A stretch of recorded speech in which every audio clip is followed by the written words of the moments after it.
Seorang ibu muda di Kabupaten Pati, Jawa Tengah ditemukan tewas di samping ketiga anaknya yang masih balita dengan kondisi terdapat luka lebam di tubuhnya.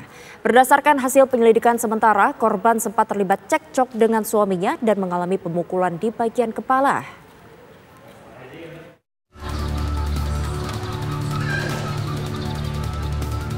Warga Dukuh Ngipik, Perumahan Gria Pesona, Desa Kutoharjo, Pati, Jawa Tengah, digegerkan dengan penemuan mayat seorang ibu muda di dalam rumahnya. Saat ditemukan, korban yang telah meregang nyawa tengah memeluk anaknya yang masih bayi. Sementara dua anaknya yang berusia 2 dan 4 tahun memeluk tubuh korban. Korban bernama Budiati, 31 tahun. Ia pertama kali ditemukan oleh suaminya yang pulang ke rumah setelah bekerja selama beberapa hari di luar kota. Menurut sang suami, ia pulang ke rumah karena khawatir sang istri tak bisa dihubungi selama 2 hari. Mengetahui istrinya meninggal dunia di dalam rumahnya, suami korban langsung keluar rumah dan meminta pertolongan kepada warga sekitar. Suka gosong-gosong di pipi lah warga sekitar, terus ke situ selang 5 menit warga ngubungi saya ke situ, sepertinya ya pas saya ke situ memang sudah meninggal dan posisi meninggal itu di depannya ada bayinya.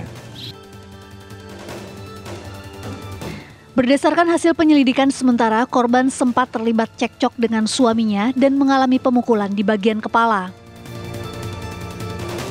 Setelah dianiaya, kondisi korban yang baru saja melahirkan terus menurun, hingga akhirnya meninggal dunia beberapa hari kemudian.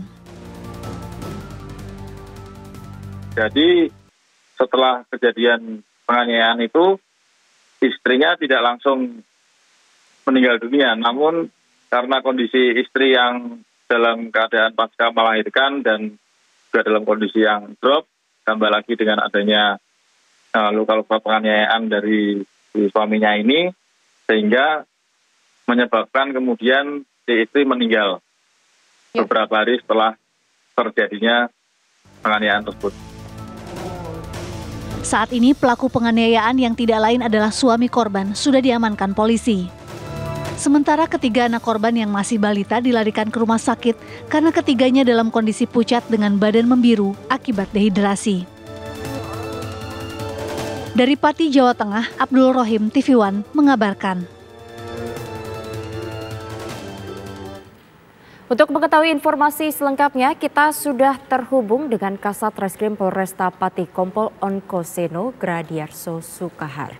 Selamat siang Pak Kasat, ini sejauh ini apa hasil pendalaman yang telah dilakukan pihak kepolisian setelah kemarin juga sudah melakukan pengamanan untuk pelaku?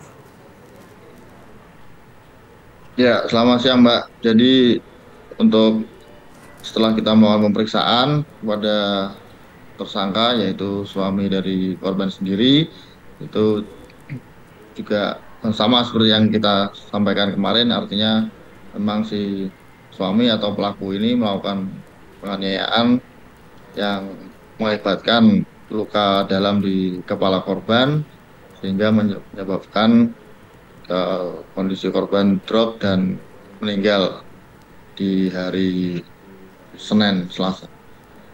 Baik, berarti ada informasi terbaru Pak mengenai pemeriksaan kepada keluarga dari korban?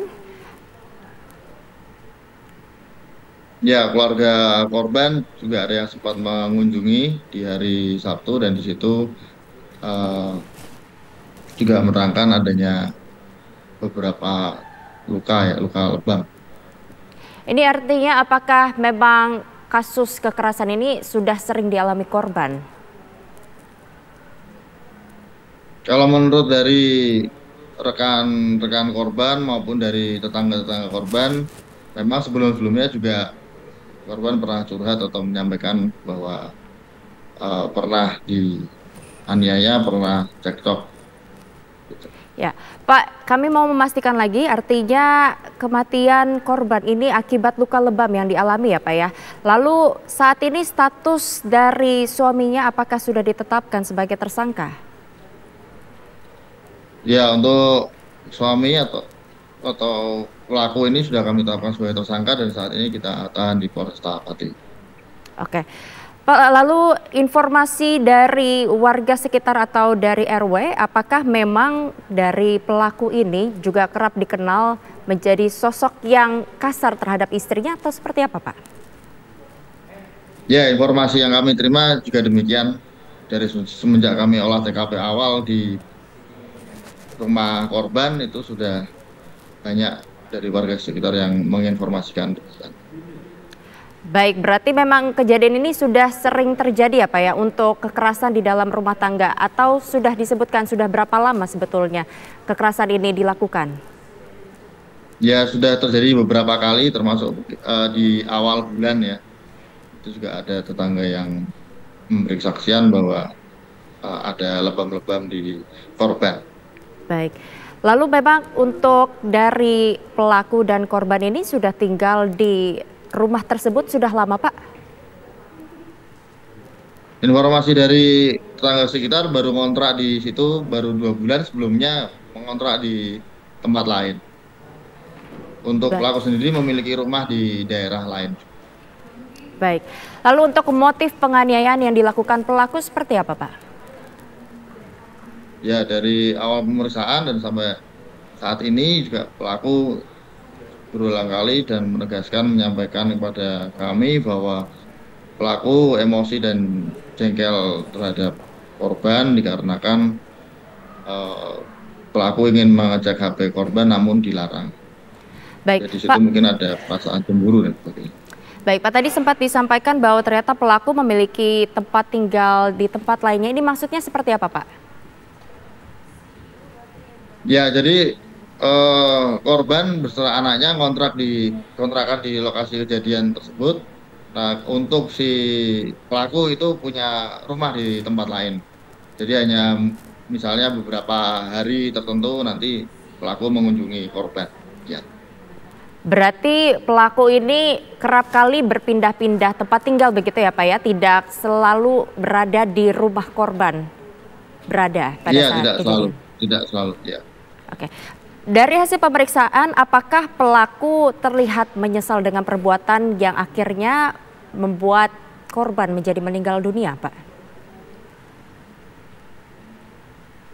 Ya, intinya ya pelaku pada saat kita periksa juga menyatakan penyesalan juga. Baik, ini artinya pelaku sebetulnya tidak sengaja atau tidak memiliki motif untuk membunuh korban ya Pak? Ini masih kita dalami terus. Baik, terima kasih Pak Kasat atas informasi dan jawabannya. Selamat bertugas kembali Pak.